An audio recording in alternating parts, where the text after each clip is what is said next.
for the honor of inviting me. Mine is very simple.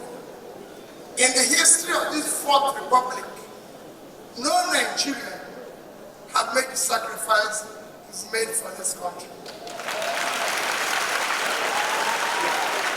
And I wish others can do it. I said it yesterday. You set out to correct one single thing that this country requires: free and fair election. That's how we have election where we're not going to have glitches, where the result will be announced as pronounced, and people respect it. And you did that. May God Almighty continue to keep you for this country. For that simple thing. Yesterday, the president sacrificed the Lord. Nobody has contributed again in this one republic that I know to what it did in education. Because we know, like the minister said, education remains the most important fundamental for development. It is shown that the more educated a country is, the more developed. And we know that is what is keeping Nigeria today from developing.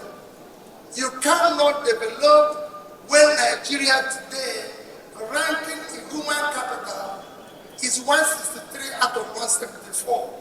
We're going nowhere. You cannot develop when the HDI, which is driven by education, again, we are very low. I look at Kenya when the president was talking, they're medium. They started with low with us. Ghana, everybody, they've all gone to medium. We remain low. So we need to deal with the issue of education.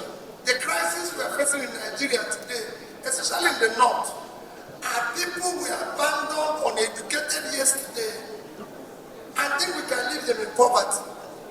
We have to invest in education and pull poor people out of poverty.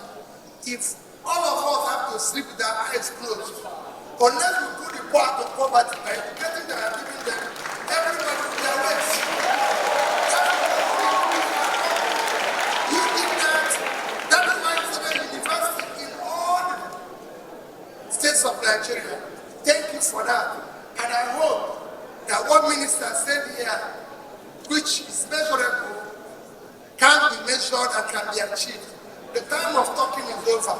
Now it's time for